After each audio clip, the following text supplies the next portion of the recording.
রাজ্যসভাটা হচ্ছে একটা কি বলবো, একটা অড জায়গা। সেখান থেকে মানুষের সঙ্গে তার কোনো সম্পর্ক আছে নাকি? রাজ্যসভায় যারা নির্বাচিত হয়ে যান তাহলে তারা, আপনি বলছেন এগুলো আলংকারিক পদ? অ্যাবসলিউটলি। আচ্ছা। জওহর সরকার ছিলেন, জওহর সরকার একজন বড় একটা আমলা ছিলেন, যার সঙ্গে জীবনে মানুষের কোনো সম্পর্ক ছিল না। তিনি গেলেন, কিছুদিন থাকলেন, ভালো লাগলো না, এসে বলে রিজাইন করে দিলাম। ম্যাটার কিছু হয়েছে? তার জন্য কি তৃণমূলে ভোট কমে গেছে, কি বেড়ে গেছে, কিছু হয়েছে? নাথিং। শুধু বিল পাস করাবার জন্য একটা আলংকারিক জায়গা, ঠিক আছে। ওখানে 4 জনের ক্যাপাসিটি ছিল, 4 জনকে মমতা পাচ্ছেন, কাকে পাঠাবেন, কালকে আপনাকেও পাঠাতে পারেন। কাকে পাঠাবেন না পাঠাবেন তাদের সিদ্ধান্ত, সেটা ইসলামিক হতে হবে সেরকম তো কোথাও বাধ্যবাধকতা নেই। তার জন্য আমাকে বিরোধিতা করতে হবে এরকম বুদ্ধিমান আমি নই। তাহলে এই মানে এসআইআর এর যে বিষয়বস্তুটা দাঁড়ালো, সেখানেতে মুসলিম সম্প্রদায়ের ওপর আরেকটা খাড়ার ঘা ফেলার জন্য একটা পরিকল্পিত জায়গা রচনা করা হচ্ছে। সেটা রাজনীতির জায়গা থেকে আমাদের মুখ্যমন্ত্রী কিভাবে সামলাবেন বা অন্যান্য বিরোধী দলরা কিভাবে সামলাবেন তো তাদের কথা। এবার আপনারা মুসলিম সম্প্রদায়, এই শেষ প্রশ্ন, শেষ কথা ছোট্ট করে একটু জানিয়ে দিন যে এই বিষয়টির ব্যাপারে আপনাদের পরবর্তী তাহলে পদক্ষেপ কি থাকবে? এটা কি ওই দেখবো দেখা যাক কি হয়, তারপরে আপনার সিদ্ধান্ত নেবো, এরকম একটা ব্যাপার, না এখনই এই গোষ্ঠীবদ্ধভাবে মুসলিম সমাজ কি এগিয়ে আসবে এই ব্যাপারগুলোর বিরুদ্ধে? এখানে দুটো উত্তর আপনাকে দিতে হয়। 1 নম্বর কথা হচ্ছে, আমি আজকে সকাল পর্যন্ত যা খবর পেয়েছি, এখন আজ সকালের কথা বলছি, আজ সকালে একজন অফিসারের সঙ্গে কথা হচ্ছিল আমার, সেখান থেকে খবর পেলাম যে আশা করা যাচ্ছে যে গ্রামগুলো ওরা আন্ডার অ্যাডভোকেটিং বলে স্ট্যাম্প মেরেছে, সেগুলোর বেশিরভাগটাই হয়তো 99% আপলোড হয়ে যাবে। সময় হয়তো একটু বেশি লাগবে, এক্সপেক্টিং মেবি হয়তো 20 তারিখ বা 30 তারিখ পর্যন্ত চলে যাবে। কিন্তু হিসেব যা বলছে তাতে এই 200, 250, 300 জন বিচারক এসে যারা স্ক্রুটিনি করছে তাদের আগে কোনো অভিজ্ঞতা নেই, তারা দিনে 25-30টা কি মেরে কেটে 100-200 পর্যন্ত করতে পারছেন। সেই রেশিওতে যদি যাই তাহলে তো দেখে যাচ্ছে 80 থেকে 90 দিন লেগে যাবে পুরো ব্যাপারটা স্ক্রুটিনি করে দেখতে। ততক্ষণ পর্যন্ত তো আমাদের সাংবিধানিক ভাবে এখানকার রাজ্য সরকারের ভোট চলে আসবে, তাহলে তো এদের মধ্যে অনেক অংশের মানুষই এবার ভোটাধিকার পাবেন না। আমি আগেই বলেছি, এই পার্টিকুলার যে সময়টা দেওয়া হয়েছে 15 তারিখ বা 20 তারিখের মধ্যে যদি এটা ইনস্টেট পুরোপুরি না হয়, তাহলে কিন্তু হয়তো পশ্চিমবঙ্গে একটা রক্তক্ষয়ী সংগ্রামের দিকে চলে যেতে পারে, এবং যাওয়াটা খুব স্বাভাবিক। কারণ মানুষ যখন তার ভোটাধিকার হারিয়ে ফেলবে তখন স্বাভাবিক কারণে তার পক্ষে আর অত পেশেন্স মেনটেন করা সম্ভব হয়ে ওঠে না। কারণ এটা মানুষের, ভারতবর্ষে টিকে থাকার অস্তিত্বের প্রশ্ন এসে দাঁড়ায়। আপনি যদি আমার অস্তিত্ব নিয়ে টানাটানি করেন, আমি গান্ধীবাদী হয়ে উঠবো, এরকম ভাবার কোনো কারণ নেই। Information provided by the speaker, presenter on the IDSC platform is for general information purposes only. All information is provided in good faith. However, we make no representation or warranty of any kind, express or implied, regarding the accuracy, adequacy, validity, reliability, availability, or completeness of this information. নমস্কার। সালাম আলাইকুম। আমি বলছি যে এত রোজা চলছে, সামনেই পবিত্র ঈদ, তো এই খুশির দিনে সারা পৃথিবীর যে অবস্থা এখন এবং ভারত তথা বাংলায়ও একটা যে পরিস্থিতি চলছে, তাতে এবারকার ঈদ কতটা খুশির সঙ্গে পালন করা যাবে বলে মনে করছেন? দেখুন, ঈদের খুশি বলতে যেটা বোঝায় সেটা আর 5টা সিস্টেমের খুশির মতো নয়। যেমন অন্যান্য বিভিন্ন সম্প্রদায়ের যে সমস্ত আনন্দ উৎসব গুলো হয়, ঈদের আনন্দ উৎসব তো সেরকম নয়। আপনি জানেন, ঈদের উৎসব হচ্ছে যারা রোজাদার, যারা রোজা রেখেছে তাদের জন্য আল্লাহ তাআলা বিশেষ পুরস্কার ঘোষণা করেন ঈদের দিন, যে তোমরা সারা মাস একটা মাস কৃচ্ছ সাধনের মাধ্যমে নিজেকে পরিশুদ্ধ করেছো, সেজন্য তোমাদেরকে জান্নাতের সুসংবাদ দেওয়া হলো। শুধুমাত্র তাদের জন্য যারা মুমিন রোজাদার ছিলেন তাদের জন্য। এবং আমরা কৃতজ্ঞতা স্বরূপ ঈদের 2 রাকাত নামাজ পড়ি, সেটা হচ্ছে কৃতজ্ঞতা স্বরূপ যে আল্লাহ তাআলা আমাদেরকে খুশির সংবাদ শোনালেন। জন্যই, তার উদ্দেশ্যে কৃতজ্ঞতা প্রকাশের জন্যই 2 রাকাত ঈদের নামাজ পড়া হয়। সেইটাই খুশি। আরে উন্মত্ততা করা, আহ্লাদ করা, সেই অর্থে খুশি কিন্তু ঈদের খুশি নয়। তাহলে প্রত্যেক বছর যেভাবে আমরা আল্লাহর কাছে শুকরিয়া আদায় করি, এবছরও তার ব্যতিক্রম ঘটবে না। কারণ আমরা তো মুসলমানদের মৃত্যুই হয়, জন্মই হয় মৃত্যুর জন্য। আচ্ছা আচ্ছা, কিন্তু আমরা যে দেখতে পারি এই রোজার মাসেতে বিভিন্ন জায়গায় ইফতার পার্টি হচ্ছে, গান বাজনাও হচ্ছে, একসঙ্গে খাওয়া দাওয়া হচ্ছে, এবং বিভিন্ন রাজনৈতিক দল এবং কিছু ধর্মনিরপেক্ষ গোষ্ঠী তারা একসঙ্গে বসে এই আমাদের রোজা খোলার পরে যে খাওয়া দাওয়া সেই উৎসবে একত্রিত হচ্ছেন। তা সেখানে তো একটা উৎসবের পরিবেশই তো দেখি, অন্যান্য ধর্মের যেরকম উৎসব পরিবেশ থাকে সেই রকমই তো দেখছি। দেখুন, খুব স্পষ্ট করে বলতে গেলে ইসলাম একটা কোডেড রিলিজিয়ান। এখানে কি করণীয়, কি করতে হবে, কি করা যাবে, কি করা যাবে না, খুব স্পষ্ট করে বলা আছে। আপনি 5 ওয়াক্ত নামাজ পড়বেন, আল্লাহর হুকুম মেনে চলবেন, আবার ডিজে বাজাবেন, দুটো একসঙ্গে হবে না। যেমন আপনি ইসলামের যে কোনো খাবার খাওয়ার আগে আমরা বিসমিল্লাহ বলে গ্রহণ করি, কিন্তু বিসমিল্লাহ বলে আপনি মদ খেতে পারেন না। ইসলামে নিষিদ্ধ আছে রমজান এবং সব সময়, সারা বছর সব সময়ের জন্য অন্য মহিলাদের দিকে নজর রাখা, নজর দেওয়া। তবে যদি আপনি বিসমিল্লাহ বলেন আর আল্লাহ সন্তুষ্টির জন্য আমি দিচ্ছি এরকম মনে করেন, সেটা ইসলাম নয়। ইসলামে খুব স্পষ্ট করে বলে দেওয়া আছে কোনটা করতে হবে, কোনটা করা যাবে না। আপনার খুশি মতো যা কিছু করবেন আর সেটাকে ইসলাম বলে চালিয়ে দেওয়া যাবে, এটা চলবে না। সুতরাং ইসলামে কোথাও আপনি যে কথাগুলো বললেন সেগুলোর অনুমোদনই নেই। আচ্ছা, এই যদি অনুমোদন নেই, সেই কাজগুলো ইসলামিক মনে করাটাও আন ইসলামিক। আচ্ছা, এইটা যদি বলেন যে ইসলামে এইসব ব্যাপারটাকে হারাম যদি বলি, তাহলে তো দেখতে পাচ্ছি যে ইসলামে যেটা বলা আছে সেটা হচ্ছে তো ছবি আঁকা যাবে না, গান খালি গলায় গাইতে হবে, তার সঙ্গে কোনো ইনস্ট্রুমেন্ট থাকতে পারবে না, ইত্যাদি ইত্যাদি। কিন্তু সারা পৃথিবীর দিকে যদি তাকিয়ে দেখি, মধ্যপ্রাচ্য কেন, আমাদের অন্যান্য ভারতবর্ষ, পাকিস্তান, এসব জায়গাও আমরা যদি দেখি, আফগানিস্তান, সেখানে কিন্তু মানে বেশিরভাগ মুসলমান নাগরিকেরা তারা কিন্তু বিভিন্ন ইনস্ট্রুমেন্ট নিয়ে গান বাজাচ্ছেন, জুয়াও খেলছেন। এবং আমি তো বারে গিয়ে দেখেছি সেখানে ওই ড্রিঙ্কসের গ্লাস নেওয়ার আগে তার থেকে ঠিক হিন্দুরা যেরকম করে আঙুলে করে 1 ফোঁটা নিয়ে ছিটিয়ে নিয়ে তারপর মনে মনে একটা কি আওড়ে নিয়ে তারপরে ওটা খেতে শুরু করে দেন। এ তো অহরহ দেখছি এবং অসংখ্য। তাহলে তো ঠকবাজতে গা উজাড়ের মতন ব্যাপার দাঁড়িয়ে যাচ্ছে। তাহলে মুসলিম সম্প্রদায়ের এবং ইসলামের যে নির্দেশ, এটা কতজন মানুষ তাহলে এটাকে মান্য করে চলছেন, আর যারা চলছেন না তাদের জন্যই বা কি বলবেন? দেখুন, প্রথমেই পরিষ্কার করে বলেছি ইসলাম একটা কোডেড ধর্ম। সেখানে পরিষ্কার বলা আছে কি করা যাবে, কি করা যাবে না। কোন ব্যক্তি যিনি যত প্রভাবশালী হন না কেন, তিনি কোন দেশের প্রধানমন্ত্রী হতে পারেন, রাষ্ট্রপতি হতে পারেন, বা প্রভাবশালী ক্ষমতাধর হতে পারেন, তিনি কিছু করা বা তার এলাকার লোকে বা তার দেশের লোকে কোনো কিছু একটা জিনিসকে করাটা ইসলাম নয়। ইসলাম যা কিছু করতে বলা আছে সেটুকু, তার বাইরে কিছু নয়, তার ভিতরে তার এক্সট্রা কিছু নয়। যদি কেউ যা খুশি মন মতো করতে পারে, সেটা তার বিষয়, সেটাকে ইসলাম বলা যাবে না।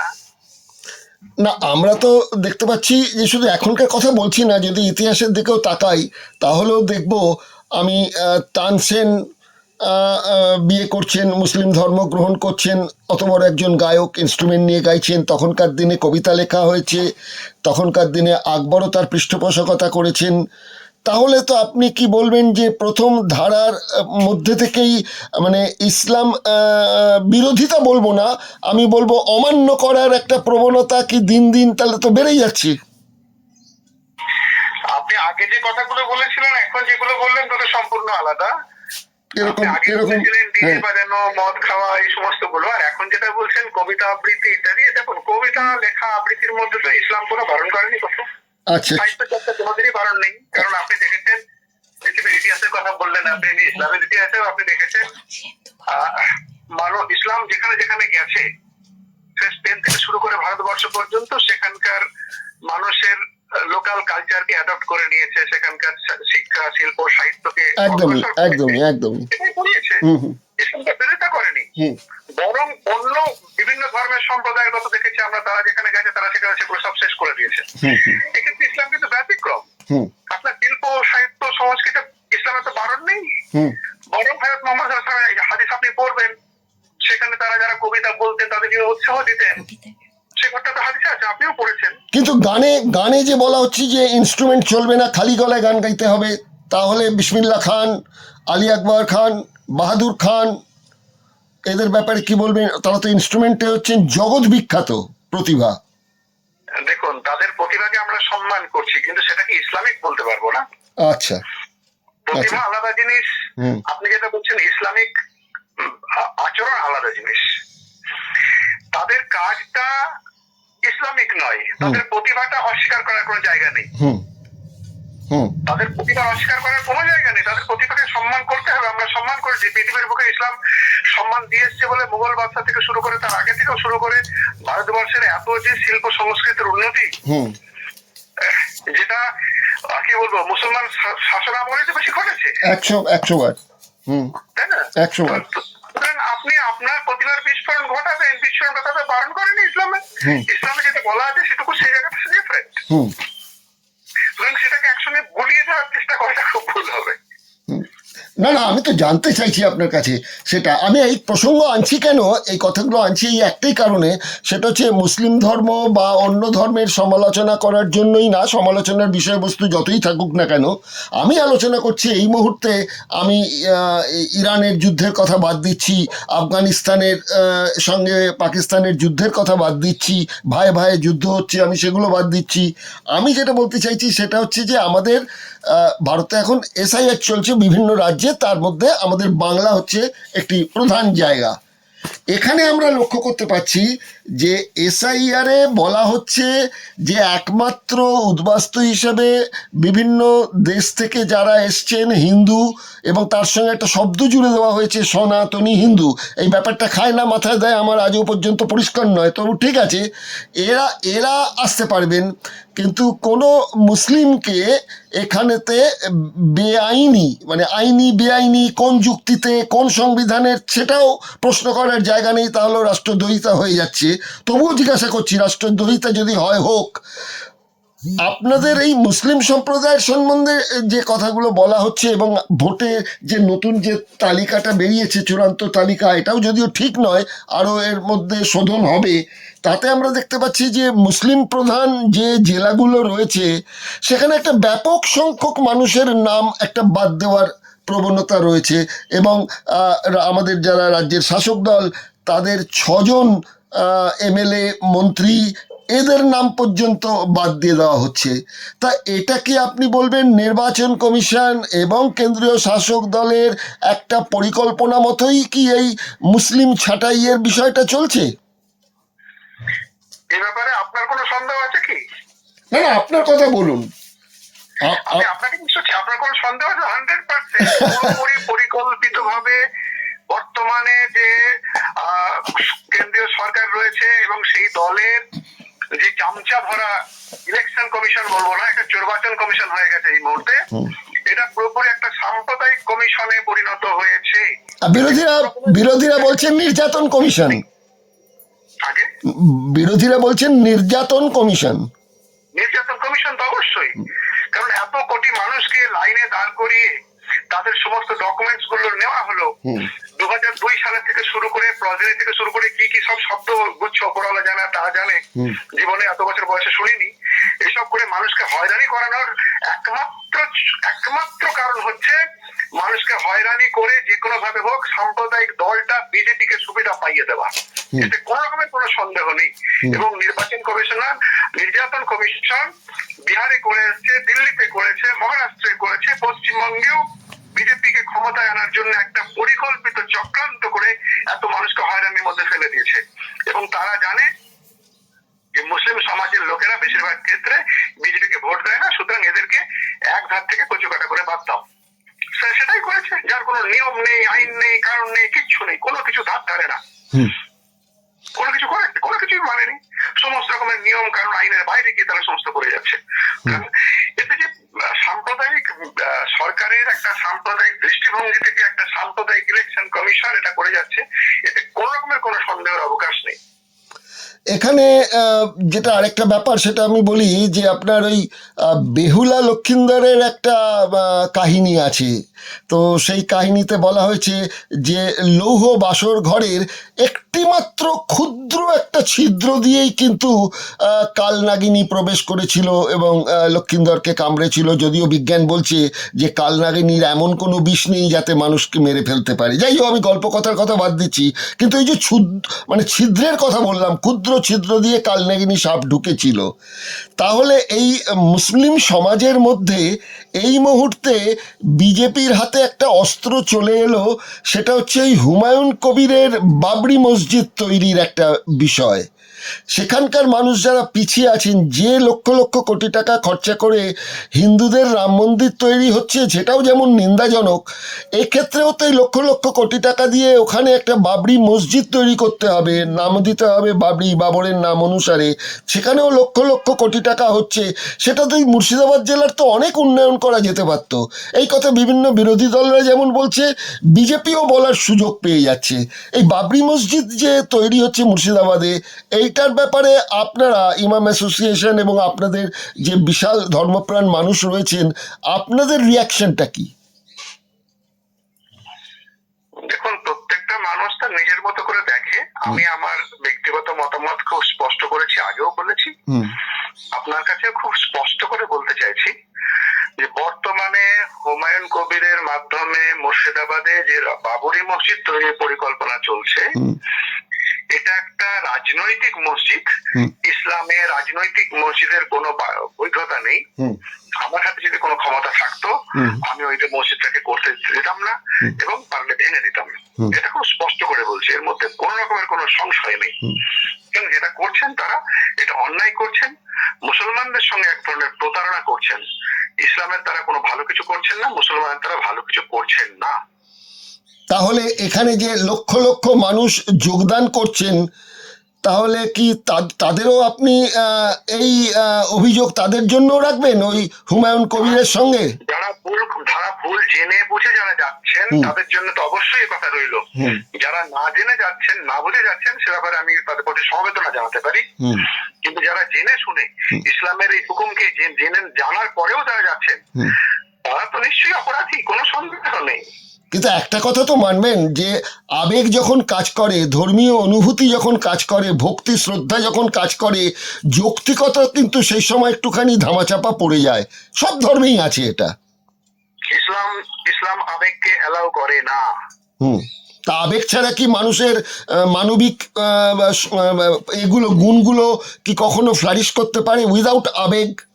এটাই তো ফারাক, ইসলামের সঙ্গে অন্যের সঙ্গে ফারাক এটাই। আমার আবেগ মনে হলো আর আমি সুজিত চ্যাটার্জিকে থাপ্পড় মেরে দিলাম, আমি মারতে পারি না। না, সেটা তো ঠিক আছে, নেতিবাচক দিকটা আপনি বলছেন, কিন্তু এই যে মানুষের শ্রদ্ধা, এবং আমি যেটা দেখেছি মুসলিম সমাজের মধ্যে, আপনার সঙ্গে কথা বলতে দেখেছি, আমি একদম প্রথমে আপনাকে বলেছি সুজিতদা, একদম প্রথমে বলেছি, ইসলাম খুব পরিষ্কার করে বলেছে কোনটা করা যাবে কোনটা করা যাবে না। কারণ আপনি যে কোনো জায়গায় গিয়ে শ্রদ্ধা জানাবেন, এটা হতে পারে না। এবার আপনাকে উদাহরণ দিচ্ছি, আপনাকে দুটো উদাহরণ দেখে নিন। একটা হচ্ছে লক্ষ লক্ষ মানুষ হযরত নিজামুদ্দিনের মাজারে যায়। আরে যে ব্যক্তি মারা গেছেন, ইসলাম তার ব্যাপারে ওখানে ক্লোজ করে দিয়েছে। তার যদি ক্ষমতা থাকতো, তিনি তাহলে মাজার থেকে, মৃতদেহ থেকে উঠে এসে আবার পৃথিবীতে অনেক ভালো কাজ করতে পারতেন। করতে পারেন না, কারণ তার রূপ চলে গেছে জায়গা মতো। তার মাজারটাকে সাজিয়ে গুছিয়ে যদি মানুষ লক্ষ লক্ষ মানুষকে সেখানে ধূপ ধরে দেয়, সেখানে গিয়ে নামাজ করে, সেখানে গিয়ে ভালো কাজ করে, তাতে কি মাজারের বৈধতা হয়ে যাবে ইসলামে? হবে না, এটা অবৈধ। সেই অবৈধ জায়গায় গিয়ে আপনি যদি নামাজও করেন, তাতে ইসলাম সেটাকে গ্রহণ করবে না। এটা তো কোন রকমের ধোঁয়াশা কিছু নেই, খুব স্পষ্ট। তো যারা করছেন তাদের প্রতি সহানুভূতি দেখাতে হবে। ইসলাম এটা বলে না তুমি ভুল করছো, ভুলের শাস্তি তুমি পাবে, হয় এখানে পাবে না দুনিয়া আখিরাতে পাবে। এটা খুব স্পষ্ট। তোমাকে জানতে হবে যে কোনটা সঠিক কোনটা ভুল। আমি আপনাকে একটা উদাহরণ ধরুন, এই ধরনের যদি কেউ গোটা ভারতবর্ষময় মাজার তৈরি করে বেড়ায়, তাতে কি ইসলামের নামে হবে? সেটা হবে না। তেমনই বাবরি মসজিদের প্রসঙ্গে এসছে, ও আপনি বললেন গোটা পৃথিবীতে বাবরি মসজিদের নামে কোন দ্বিতীয় মসজিদ আছে? নেই। গোটা পৃথিবীতে লক্ষ লক্ষ মসজিদ আছে, বড় বড় মসজিদ আছে। কোনদিন শুনেছেন কোন মসজিদের নামে র্যালি হয়েছে? শুনেছেন? না না আপনার ইতিহাস জানা আছে? না না না না, নেই নেই। কেন হবে? আমরা যারা মুসলমান আল্লাহকে বিশ্বাস করি, আমরা মনে করি আমাদের পিতা মাতা যারা আমাদের আছেন তাদের ভালো করার জন্য, তাদের রুহের কি বলবো মাগফিরাতের জন্য আমরা ভালো কাজ করি, দান করি, সদকা করি, ভালো কাজ করি। বেশ, মসজিদ বানালাম, মাদ্রাসা বানালাম। যদি মসজিদ আমি বানাই তো আমি আমার পিতার নামে বানাবো, আমার মায়ের নামে বানাবো, আমার দাদুর নামে বানাবো। বাবর কি আমার? বাবর তো আমার গোষ্ঠীর কেউ না, তাহলে আমি তার নামে বানাবো কেন? বানাতেই হয়। শুধু তাই নয়, সরকার, আমি বলে নি স্যার, যদি বাবরি মসজিদ বানাতেই হয়, বাবরি মসজিদের নামে সুপ্রিম কোর্ট অলরেডি 5 একর জমি তো অযোধ্যায় দিয়েছে, তো সেখানে বানাতে পারতো। তো সেখানে না বানিয়ে মুর্শিদাবাদের সঙ্গে কি সম্পর্ক বাবরের? কোন সম্পর্ক তো নেই। মানে ইতিহাসের ন্যূনতম সম্পর্ক বাবরের সঙ্গে মুর্শিদাবাদের নেই। না, বাবরের যে বাবরনামা, আমি বলিনি স্যার, মুর্শিদাবাদে যদি বানাতে হতো তাহলে মুর্শিদ কুলি খায়ের নামে মসজিদ বানাতে পারতেন। যুক্তি আছে কথার। হ্যাঁ, যে মুর্শিদাবাদের উত্থান হয়েছে মুর্শিদ কুলি খায়ের হাত ধরে, যার নামে মুর্শিদাবাদ তৈরি হয়েছে, চলো সেই লোকটাকে রেসপেক্ট করে আমরা বানাই, তার নামেও তো হয়নি। কি প্রয়োজন ছিল বাবরি মসজিদ বানাবার? সুতরাং সমস্ত যুক্তি থেকে প্রমাণিত যেটা একটা রাজনৈতিক উদ্দেশ্যে প্রতিষ্ঠিত, এবং রাজনৈতিক উদ্দেশ্যে প্রতিষ্ঠিত কোন মসজিদ সে ভারতবর্ষের কেন গোটা পৃথিবীর সমস্ত মানুষ যদি এসে চেষ্টা করে তাতেও সেটা ভ্যালিড হবে না, হবে না, মানে সেটা কবুল হবে না। কবুল না, ভ্যালিডই হবে না, তো কবুল হওয়ার প্রশ্ন আসছে কোথা থেকে? কিন্তু আপনি যেটা বললেন যে বিজেপি জানে যে কোনো মুসলমান তাদের ভোট দেবে না, সত্যি কথাই, ভোট দেবে না। কিন্তু বহু মুসলমান আছেন, আমরা উত্তরপ্রদেশ বিহারের নির্বাচনে দেখেছি যে তারা কিন্তু মহিলা পুরুষ উভয় মিলেই কিন্তু তারা বিজেপিকে ভালো সংখ্যক ভোট দিয়েছে, এরকম কিন্তু প্রামাণ্য নথি রয়েছে, এটা আমরা দেখেছি। আবার এদিকে যদি বাংলাদেশের নির্বাচনের দিকে তাকান, সেখানেও আপনি দেখবেন যে জামাত কিন্তু সেখানে ক্ষমতায় এলো না। তারা পশ্চিমবঙ্গের যে সীমান্তবর্তী এলাকাতে জিতেছে, এটা ঠিক আছে, কিন্তু তারা ক্ষমতায় কিন্তু এলো না। বাংলাদেশের মানুষ কিন্তু তাদের প্রত্যাখ্যান করলো, বিএনপিকে নিয়ে এলো। বিএনপি কতটা ধর্মপ্রাণ জামাতের মতো অত তারা কিনা সেটা আমার জানা নেই, অতটা রক্ষণশীল কিনা, আপনি ওটা ভালো বুঝতে পারবেন। তা আমি বিজেপির প্রসঙ্গে যেটা বললাম, যে আপনি কিন্তু বলেছেন যে কোনো দলই কিন্তু মুসলমানদের জন্য কিছু ভাবেনি, সে ডান দলই বলুন বা বাম দলই বলুন, যে কোনো দলের কথাই হচ্ছে সেখানেতে। কিন্তু একটা কথা আপনি আমাকেও একবার বলেছিলেন, আরেকটি জায়গাতেও আপনি বলেছিলেন, একটি এগিয়ে থাকা চ্যানেলে আপনি বলেছিলেন যে যা হলেও হোক এখনকার যে রাজ্য সরকার, সেই রাজ্য সরকারের যিনি মুখ্যমন্ত্রী মমতা বন্দ্যোপাধ্যায়, তিনি কিন্তু ছেঁড়া চটির মতো হলেও মুসলমানদের জন্য কিছু করেছেন। আর আপনার এই বক্তব্য শোনার পর তেলে বেগুনে জ্বলে গেছেন কামাল হোসেন। তিনি আপনাকে তো সরাসরি চ্যালেঞ্জ করে বলেছে যে আপনি ইমাম হওয়ার যোগ্যই নয়, এবং একজন মুসলমান হিসেবে ইসলামের যে পথ, সেই পথ থেকেও আপনি সরে গেছেন, যার জন্য আপনি এত নিচে নামিয়ে নিয়ে এসছেন। ছেঁড়া জুতোর সঙ্গে আপনি মুসলিম সম্প্রদায়কে তুলনা করেছেন। কি বলবেন? খুব ভাইরাল হয়েছে কিন্তু ওটা। দেখুন, আমি আমার স্ট্যান্ডে আমি খুব পরিষ্কার, আমার অবস্থান খুব স্পষ্ট। বিজেপি ভারতবর্ষের মুসলমানদের ইমানের শত্রু, ইজ্জত আবরু সম্পদ সমস্ত কিছু শত্রু। আপনি ভারতবর্ষের ইতিহাসের কথা আপনি আবার বলছি, স্বাধীনতা উত্তর 1947-এর পরবর্তীকালে ইতিহাসটা আপনি তুললেন বলে খুব স্পষ্ট করেই বলতে হচ্ছে, 1947-এর পরবর্তী থেকে শুরু করে টিল 2014 ভারতবর্ষের অনেক রাজনৈতিক দল ভারতবর্ষ শাসন করে গেছে, বিভিন্ন রাজ্য সরকার শাসন করে গেছেন। কোন দলের সরকার তাদের ক্ষমতাসীন নেতারা কথায় কথায় গিয়ে বিনা প্রমাণে বিনা আইনি ব্যবস্থার মধ্যে দিয়ে গিয়েও মুসলমানদের ঘর বাড়ি বুলডোজার দিয়ে ভেঙে দিয়েছে, এরকম কোন প্রমাণ আছে? না, সেরকম ভাবে নেই। অপরাধ যদি কেউ করে থাকে তার জন্য অপরাধের শাস্তি দেওয়ার জন্য আদালত রয়েছে। তারা ঘর বাড়ি ভেঙে মুসলমানদেরকে গৃহহীন করেছে, মানুষের ইজ্জত আবরু নষ্ট করেছে, মুসলমান কেড়েছে, বিভিন্ন নামে হত্যা করে গেছে, মুসলমানদের নামাজে ইবাদতে বাধা দিয়েছে, সরাসরি বিজেপি মুসলমানদের বিরুদ্ধে, তাদের ইমানের বিরুদ্ধে যেভাবে পথে নেমেছে ভারতবর্ষের কোন রাজনৈতিক দল সেভাবে নামেনি। সুতরাং বিজেপি যে ভারতবর্ষের মুসলমানদের, তাদের ইমান আমলের, তাদের ইজ্জত আব্বু সমস্ত কিছু শত্রু, প্রকাশ্য শত্রু, এতে কোনো সন্দেহ আছে কি? কোথাও নেই। না, পশ্চিমবঙ্গের রাজ্য সরকার তো আপনি বলছেন যে ছেঁড়া জুতোর মতো হলেও তাকে এইটুকু সম্মান দিয়েছে।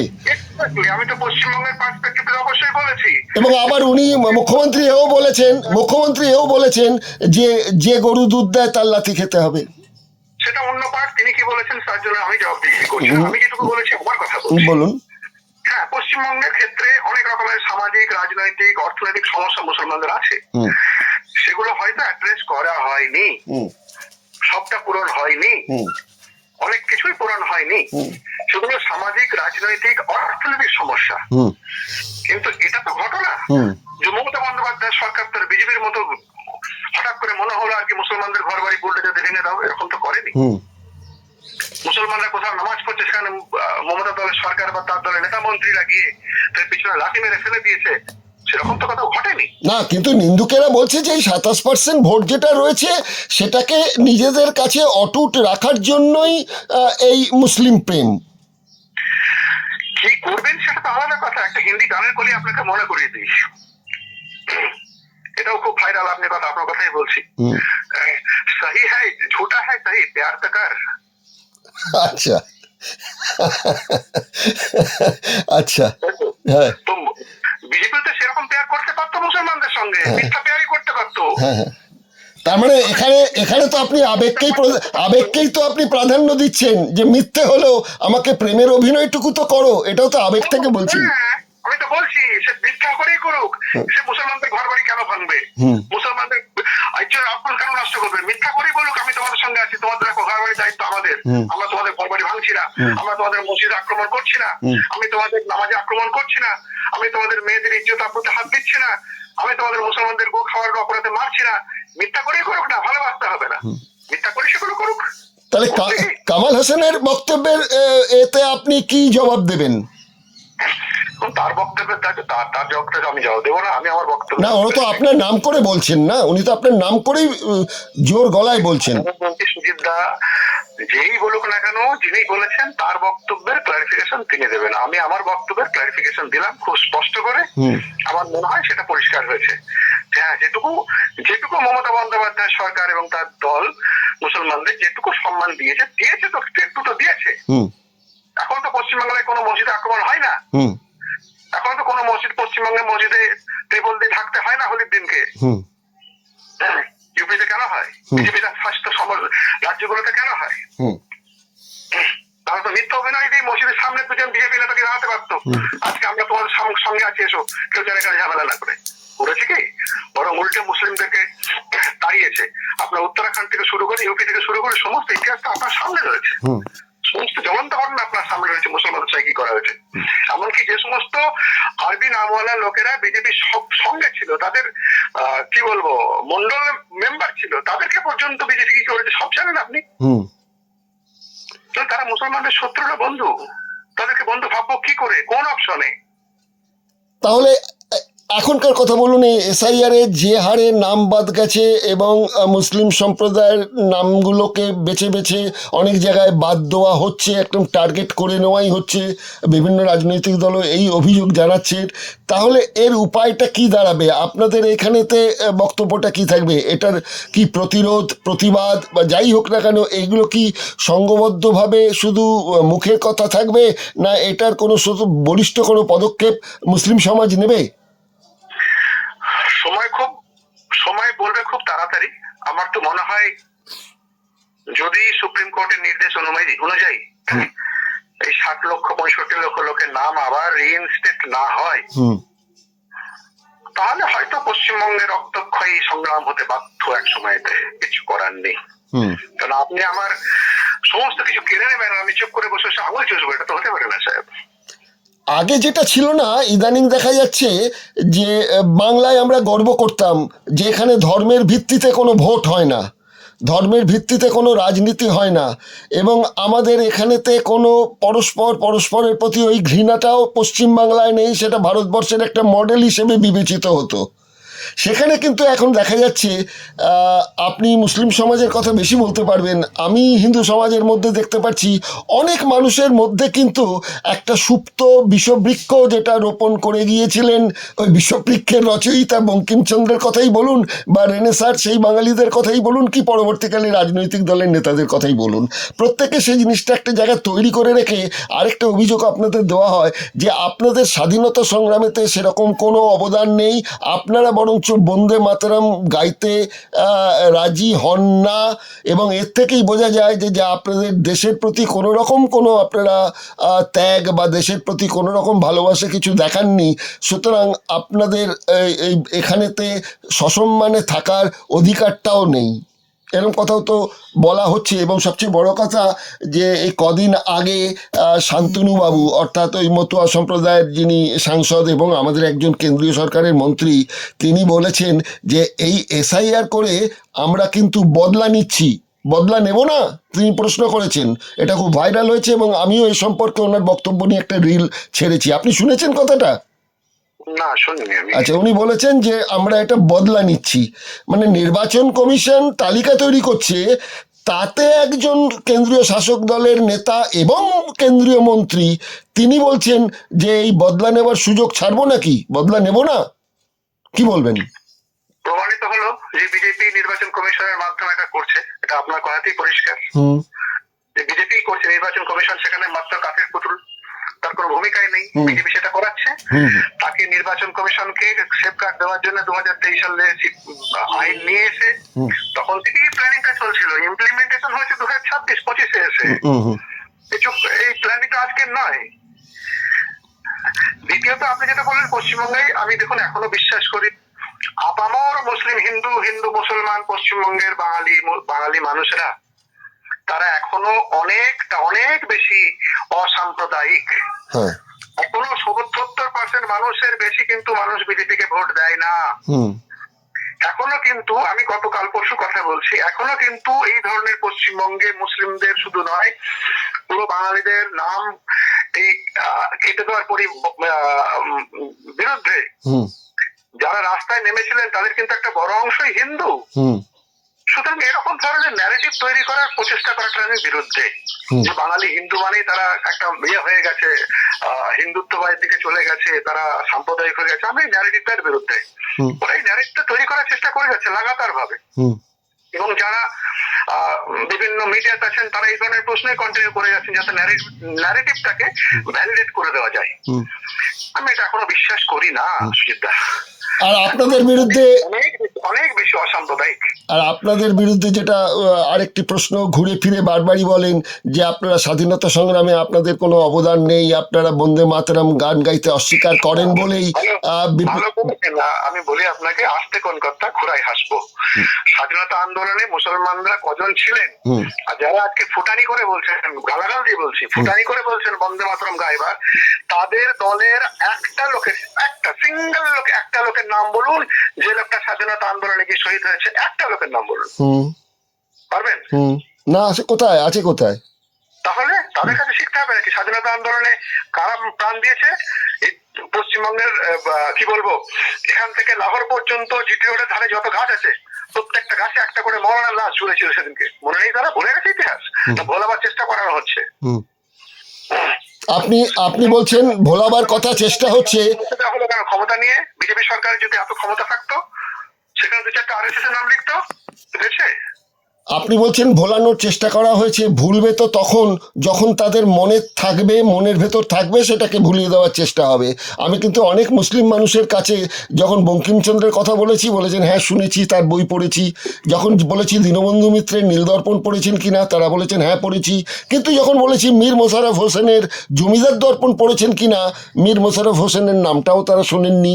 এবং পরবর্তীকালে আপনি যদি বলেন, যেটা আপনি সত্যি কথাই বললেন, যে মুসলিমদের একটা বিশাল অবদান রয়েছে ভারতবর্ষ এবং এই বাংলার স্বাধীনতা সংগ্রামের ক্ষেত্রে, তখন প্রথম তো এটাকে ওয়াহাবি একটা শব্দ ব্যবহার করা হতো, পরে সেটাকে বিপ্লবী কথাটাকে আনা হলো।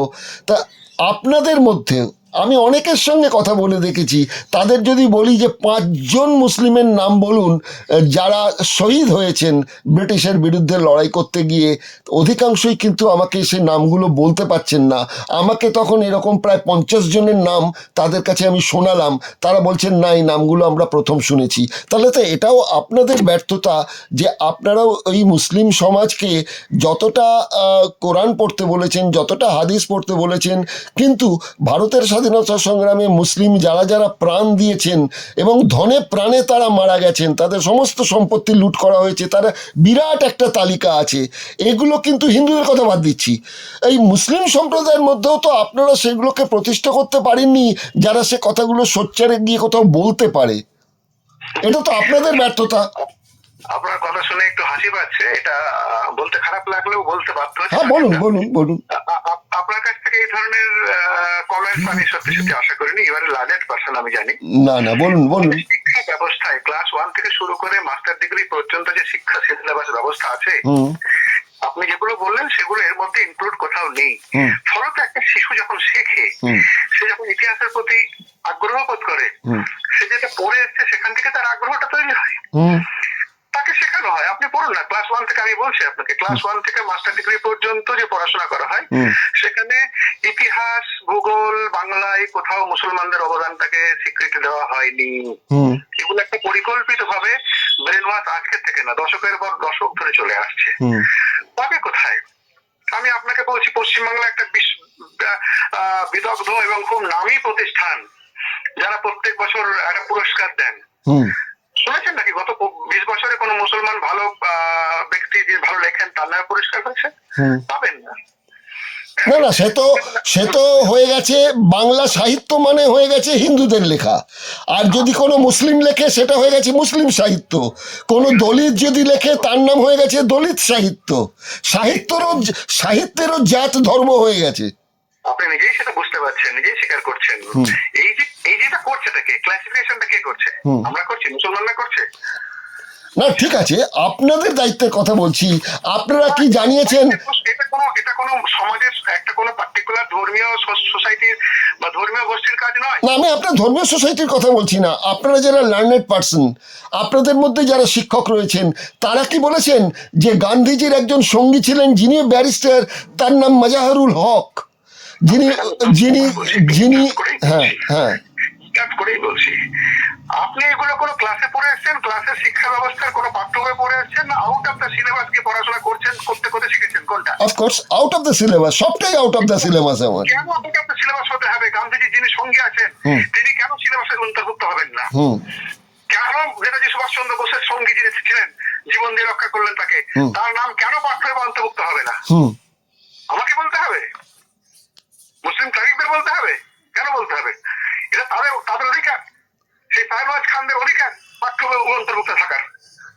তাহলে সেটা যদি না থাকে তা সেটাকে আনার ব্যাপারে তো মুসলিম বুদ্ধিজীবী যাদের বলা হয়, সেই মুসলিম আবার কোর জায়গায় চলে যাচ্ছেন সাহেব। পাঠ্যপুস্তক রচয়িতা, পাঠ্যপুস্তকে যারা সিলেবাস রেডি করে যে কমিটি, সেখানে লার্নেড মুসলিমস কারা আছেন?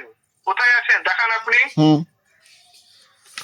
প্রাথমিক শিক্ষা বোর্ড, তার যে শিক্ষা ব্যবস্থার সিলেবাস তৈরি করা হয় সেখানে কারা আছেন? মাধ্যমিক, এইচএস, গ্রাজুয়েশনের টোটাল শিক্ষা ব্যবস্থায় যে সমস্ত পুস্তক পড়ানো হবে, সিলেবাস পড়ানো হবে, সেগুলো কারা ঠিক করেন? সেখানে তাদের কেন দায়বদ্ধতা তৈরি হচ্ছে না যে একটা বিশাল সম্প্রদায়ের বিশাল ইতিহাসকে আমরা ছেটে ফেলছি কেন? আপনাদের দায়িত্ব, সব আপনাদের সাংবাদিকদের দায়িত্ব তাদেরকে প্রশ্ন করা যে এই ইতিহাসগুলোকে কেন আপনারা ছেটে ফেলছেন। প্রশ্নটা আমাকে নয়, তাদের করা উচিত আপনার। না, তাদের কাছেও তো রাখছি, আমার বিভিন্ন অনুষ্ঠানে তাদের কাছেও রাখছি। আচ্ছা, আপনাকে শেষ প্রশ্ন বলি, সময় খুব কম। এবার আমাদের রাজ্যের শাসক দল, যাদের কথা আপনি বললেন যে অন্তত ছেঁড়াছুটির মতন ব্যবহার করেও তো কিছু দিয়েছে, তারা এবার তাদের 4 জন রাজ্যসভার সাংসদ হিসেবে মনোনয়ন দিয়েছেন। তার মধ্যে ফিল্ম স্টার আছেন যার সঙ্গে কোনোদিনই যোগাযোগ নেই রাজনীতির। তারা রাজ্যসভায় গিয়ে কি বলবেন সেই অভিনেত্রী আমি জানি না। অভিনেত্রীতে তো 6 লাখ হয়ে গেছে, বিজেপির তরফ থেকে, কংগ্রেসের তরফ থেকে, রাজ্যের তৃণমূলের তরফ থেকে দেওয়া হয়েছে। এবার যাকে একজনকে দেওয়া হলো, সেই মেনকা গুরুস্বামী বলে, তিনি হচ্ছেন একজন সমকামী। তো তাকে দেওয়া হয়েছে। নিশ্চয়ই সমকামী মানুষদেরও এখন অধিকার রয়েছে, তাদের কথা বলার অধিকার রয়েছে সব, কিন্তু আপনাদের যে ইসলামিক অনুশাসন সেখানে তো কোনো সমকামী কে তো কোনো স্থান দেওয়া হয়নি না? আমি ভুল বলছি না ঠিক বলছি? মমতা বন্দ্যোপাধ্যায় তো ইসলামিক স্কলার নন, হুম আর তৃণমূল দলটা তো ইসলামিক দল নয়, হুম তাদের দায়বদ্ধতা কোথায় এসব ব্যাপারে? হ্যাঁ, আমার দল হলে আপনি বলতে পারতেন। না না না, একজন, এই চারজনের মধ্যে তো একজন মুসলিম থাকতেই পারতো। 27% ভোট। সেটা তারা জানেন, তারা রাজনৈতিক ভাবে কাকে রিইনসেট করবেন, কাকে। তাহলে এই যে সমকামী একজনকে দেওয়া হয়েছে, এটার ব্যাপারে আপনারা কি বলবেন? যে ঠিক আছে, ব্যক্তিগতভাবে আমি মনে করি সিদ্ধান্তটা ঠিক হয়নি। আচ্ছা, তাদের রাজনৈতিক সিদ্ধান্ত তারা বুঝবেন, হ্যাঁ তাদের রাজনীতি তো তারা বুঝবেন, তারা নিশ্চয়ই করবেন না। আপনাদের তরফ থেকে যদি জিজ্ঞাসা করি, তাহলে কি আপনারা এটাকে ঠিকভাবে কি নিতে পারছেন, সেটাই জিজ্ঞেস করছি।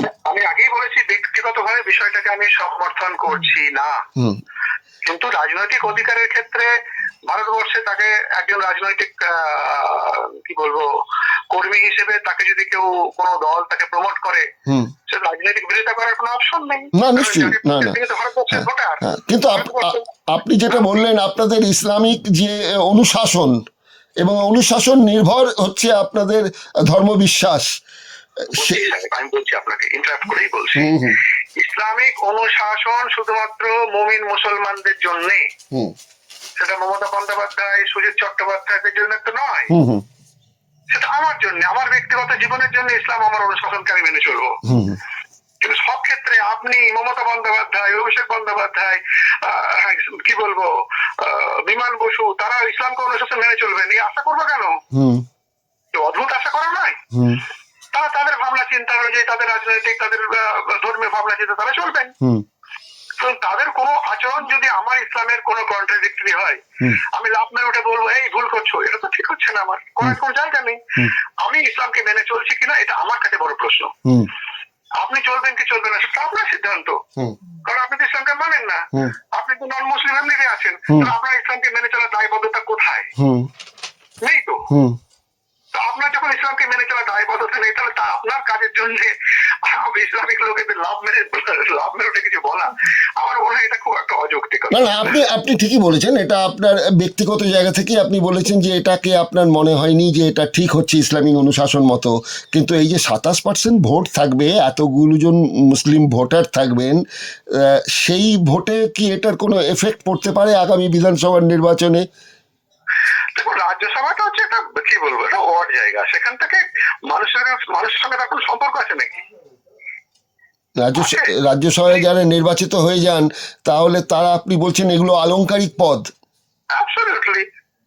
আচ্ছা, জওয়াহর সরকার ছিলেন, জওয়াহর সরকার একজন বড় ধরনের আমলা ছিলেন, যার সঙ্গে জীবনে মানুষের কোনো সম্পর্ক ছিল না।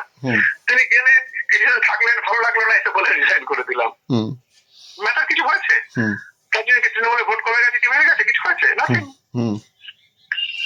শুধু বিল পাস করাবার জন্য একটা আলংকারিক জায়গা, ঠিক আছে, ওখানে 4 জনের ক্যাপাসিটি ছিল, 4 জনকে মমতা পাচ্ছেন, কাকে পাঠাবেন, কালকে আপনাকেও পাঠাতে পারেন, কাকে পাঠাবেন না পাঠাবেন তাদের সিদ্ধান্ত, সেটা ইসলামিক হতে হবে সেরকম তো কোথাও বাধ্যবাধকতা নেই, তার জন্য আমাকে বিরোধিতা করতে হবে এরকম বুদ্ধিমান আমি নই। তাহলে এই মানে এসআইআর এর যে বিষয়বস্তুটা দাঁড়ালো, সেখানেতে মুসলিম সম্প্রদায়ের ওপর আরেকটা খাড়ার ঘা ফেলার জন্য একটা পরিকল্পিত জায়গা রচনা করা হচ্ছে। সেটা রাজনীতির জায়গা থেকে আমাদের মুখ্যমন্ত্রী কিভাবে সামলাবেন বা অন্যান্য বিরোধী দলরা কিভাবে সামলাবেন তো তাদের কথা। এবার আপনারা মুসলিম সম্প্রদায়, এই শেষ প্রশ্ন, শেষ কথা ছোট্ট করে একটু জানিয়ে দিন যে এই বিষয়টির ব্যাপারে আপনাদের পরবর্তী তাহলে পদক্ষেপ কি থাকবে? এটা কি ওই দেখবো দেখা যাক কি হয়, তারপরে আপনার সিদ্ধান্ত নেবো, এরকম একটা ব্যাপার, না এখনই এই গোষ্ঠীবদ্ধভাবে মুসলিম সমাজ কি এগিয়ে আসবে এই ব্যাপারগুলোর বিরুদ্ধে? এখানে দুটো উত্তর আপনাকে দিতে হয়। 1 নম্বর কথা হচ্ছে, আমি আজকে সকাল পর্যন্ত যা খবর পেয়েছি, এখন আজ সকালের কথা বলছি, আজ সকালে একজন অফিসারের সঙ্গে কথা হচ্ছিল আমার, সেখান থেকে যা খবর পেলাম, আশা করা যাচ্ছে যে গুলো ওরা আন্ডার অ্যাডভোকেটিং বলে স্ট্যাম্প মেরেছে, সেগুলোর বেশিরভাগটাই হয়তো 99% আপলোড হয়ে যাবে, সময় হয়তো একটু বেশি লাগবে। They're expecting মেবি হয়তো 20 তারিখ বা 30 তারিখ পর্যন্ত চলে যাবে, 15 তারিখের মধ্যে হয়তো হবে। কিন্তু হিসেব যা বলছে তাতে এই 200, 250, 300 জন বিচারক এসে যারা স্ক্রুটিনি করছে তাদের আগে কোনো অভিজ্ঞতা নেই, তারা দিনে 25-30টা কি মেরে কেটে 100-200 পর্যন্ত করতে পারছেন। সেই রেশিওতে যদি যাই তাহলে তো দেখে যাচ্ছে 80 থেকে 90 দিন লেগে যাবে পুরো ব্যাপারটা স্ক্রুটিনি করে দেখতে। ততক্ষণ পর্যন্ত তো আমাদের সাংবিধানিকভাবে এখানকার রাজ্য সরকারের ভোট চলে আসবে, তাহলে তো এদের মধ্যে অনেক অংশের মানুষই এবার ভোটাধিকার পাবেন না।